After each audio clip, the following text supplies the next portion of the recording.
හිතන්ද බලන්න අපි හැමදාම දකින ලෝකය ටිකින් ටික බොඳ වෙලා විකෘති වෙලා පේන්න ගත්තොත් කොහොමද දැනෙන්නේ කියලා. කෙරටෝකෝනස් කියන්නේ අන්න ඒ වගේ අභියෝගයක්. ඉතින් අද අපි මේ විග්‍රහයෙන් බලමු නවීන ස්පර්ශකාච තාක්ෂණය කොහොමද මේ අභියෝගයට මුහුණ දෙන්න උදව් කරන්නේ කියලා. අපි ගොඩාක් දෙලෙක්ට පැහැදිලිව ලෝකය දකින්න එක සාමාන්‍ය දෙයක් විදිහටයි හිතෙන්නේ. ඒත් සමහරුන්ට හැමදාම උදේ ඇහැරෙන්නේ මේ වගේ අපැහැදිලි විකෘති වුණු ලෝකයකට. ඒක තමයි එයාලගේ ඇත්ත. ඉතින් නැත්පෙටම ඇයි මෙහෙම වෙන්නේ? මේ වගේ දෘශ්‍ය විකෘතියක් ඇති වෙන්න මූලික හේතුව මොකක්ද? අපි ඒ ගැන හොයලා බලමු. හොඳයි. මේ ගැටලුවට හේතුව තමයි කෙරටෝකෝනස් කියන తত্ত্বය. අපි මුලින්ම තේරුම් ගමු මොකක්ද මේ අක්‍රමවත් ස්වච්ඡය කියන්නේ? ඒක පෙනීමට බලපාන්නේ කොහොමද කියලා. හරිම සරලව කිව්වොත් කෙරටෝකෝනස් කියන්නේ අපේ ඇහැ ඉස්සරහට තියෙන පැහැදිලි කොටස. ඒ කියන්නේ ස්වච්ඡ. එහෙම නැත්නම් කෝණීයව. ටිකෙන් ටික තුනී වෙලා කේතුවක හැඩයට ඉස්සරහට නිලලා එන එක. සාමාන්‍යයෙන් රවුම්බ තියෙන්න ඕන මේ කොටස. මෙහෙම වෙනස් වුණාම ඇහැට එන ආලෝකය හරියට නාභිගත වෙන්නේ නැහැ. අන්න ඒකයි පෙනීම බොඳ වෙලා විකෘති වෙලා පේන්නේ. එහෙනම් මේකට තියෙන විසඳුම මොකක්ද? ස්පර්ශකාච විශේෂයෙන්ම මේ තත්වයටම හදපු කාච කොහොමද පෙනීම නැවත ලබා දෙන්න අලුත්ම මතුපිටක් නිර්මාණය කරන්න කියලා අපි දැන් බලමු. මෙතනදී ප්‍රධානම ඉලක්කය වෙන්නේ ශල්‍ය කර්මයකට නොයා සාමාන්‍ය දෛනික වැඩ කටයුතු කරගෙන යන්න පුරුවන් මට්ටමේ පැහැදිලි පෙනීමක් නැවත ලබා දෙන එක. මේක තේරුම් ගන්න හොඳම විදිය මෙහෙමයි. කණ්ණාඩි දෙකකින් කරන්නේ ආලෝකය වර්ධනය කරන එක විතරයි. ඒත් ඇසේ අක්‍රමවත් හැඩය වෙනස් කරන්නේ නැහැ. හැබැයි විශේෂිත ස්පර්ශකාචයක් හරියටම අර අක්‍රමවත් මතුපිට උඩින් තියපු සුමුට වීදුරු පලිහක් වගේ. ඒකෙන් ඇහැට අලුත්ම පරිපූර්ණ මතුපිටක් ලැබෙනවා. මෙතන තියෙන රූප දෙක බැලුවම වෙනස හොඳලටම පැහැදිලි.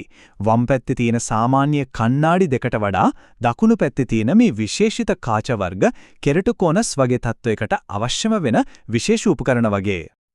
හරි. එහෙනම් අපි දැන් බලමු මේ ගමනේ විවිධ ආදියරවල් මොනවද කියලා. රෝගයේ තත්ත්වය අනුව ඒ අවස්ථාවට හරියටම ගැළපෙන කාච විසඳුම තෝරගන්නේ කොහොමද කියලායි අපි දැන් විමසා බලන්නේ. අපි පටන් ගමු රෝගයේ මුල්ම අවධියෙන්. ඒ කියන්නේ මෘදු කෙරටෝකෝනස් තත්වයෙන්. මුල් කාලෙදී සමහර වෙලාවට සාමාන්‍ය කණ්ණාඩි දෙකකින් හරි මෘදු ටොරික් කාච වලින් හරි පෙනීම යම්තාක් දුරට හදාගන්න පුළුවන්. මේවා පාවිච්චි කරන්න හරිම පහසුයි සුව පහසුයි. හැබැයි ස්වච්ඡය අක්‍රමවත් බව වැඩි වෙනකොට මේවෙන් ලැබෙන දෘශ්‍ය නිවැරදි කිරීම මදි වෙන්න පුළුවන්. හොඳයි. රෝගයේ මධ්‍යස්ථ මට්ටමට ආවම අපිට ඊට වඩා විශේෂිත කාච වර්ග ගැන හිතන්න වෙනවා. මේ අවස්ථාවේදී දෘඩ වායු පාරගම්‍ය ඒ කියන්නේ RGP කාච හරිම ඵලදායී වෙනවා. ඒ වගේම තමයි දෙමුහුන් කාච. පිගීබැක් පද්ධති කියන්නේ තවත් හොඳ විසඳුමක්. එතනදී වෙන්නේ මෘදු කාචයක් උඩින් දෘඩ RGP කාචයක් දාන එක. ඒකෙන් RGP කාචයේ තියෙන පෙනීමත් මෘදු කාචයේ සුව පහසුවත් එකටම ලබා ගන්න පුළුවන්. මේ දෙමුහුන් කාචවල තියෙන විශේෂත්වය තමයි කාචයේ මැද තියෙන්නේ තියුණු පෙනීම දෙන දෘඩ RGP කොටසක්. ඒ වටේට තියෙන්නේ සුව පහසුව දෙන මෘදු කොටසක්.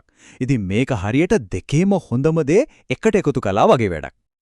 දැන් අපි බලමු රෝගය තවත් උත්සන්න වුණාම, ඒ කියන්නේ වඩාත් සංකීර්ණ අවස්ථාවලදී මොනවද තියෙන විසඳුම් කියලා.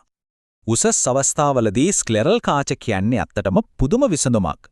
මේ කාච අර අක්‍රමවත් ස්වච්ඡායෝඩ වදින්නේ නැහැ. ඒ වෙනුවට ඒක සම්පූර්ණයෙන්ම උඩින් ගිහින් ඇහි සුදු කොටස උඩ තමයි රැඳෙන්නේ. කාචයයි ස්වච්ඡයයි අතර තියෙන හිස්තැන දියරයකින් පිරෙනවා. ඊටන් ඒකෙන් වෙන්නේ අලුත්ම පරිපූර්ණව සුමට මතුපිටක් නිර්මාණය වෙන එක. මේකෙන් පැහැදිලි පෙනීමක් විතරක් නෙමෙයි ඇහැට ලොකු සුව පහසුවකුත් ලැබෙනවා. හරි. දැන් අපි යන්නේ මේ කාච හදන ක්‍රියාවලිය පිටිපස්සේ තියෙන පුදුම තාක්ෂණීය පැත්තට. මේක ඇත්තටම අනාගතය අද දවසට ගෙනාව වගේ වැඩක්. අද මේ වැඩේ වෙන්නේ මෙහෙමයි. මුලින්ම අධිවිභේදන තාක්ෂණයෙන් ඇහ ස්කෑන් කරනවා.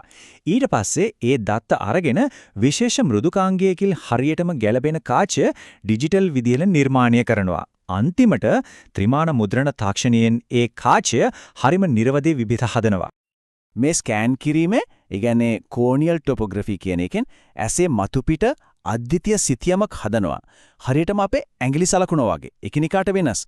අන්න ඒ සිතියම තමයි හැම කෙනෙක්ටම අනන්‍ය වුණු කාචයක් හදන්න පාර පෙන්වන්නේ.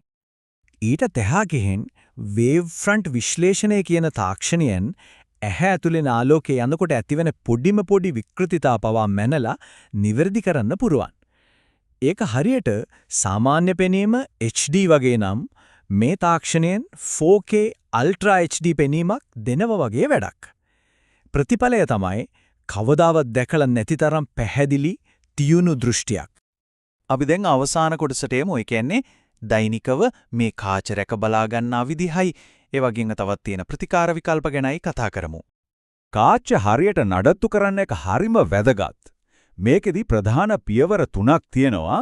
හරිම සරලයි. පළවෙනියට තැන්පතු අයින් කරන්න කාචිය මෘදුව පිරිමදින්න. දෙවනුව નિયમિત දියරයෙන් හොඳට සෝදන්න. තුන්වෙනුව හැමදාම රැට අලුත් දියරයක් දාපු පිරිසිදු කේස් එකක ගබඩා කරන්න.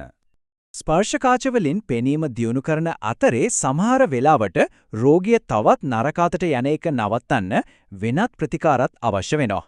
corneal cross linking නැත්නම් CXL කියන්නේ අන්න ඒ වගේ ප්‍රධාන ප්‍රතිකාරයක්.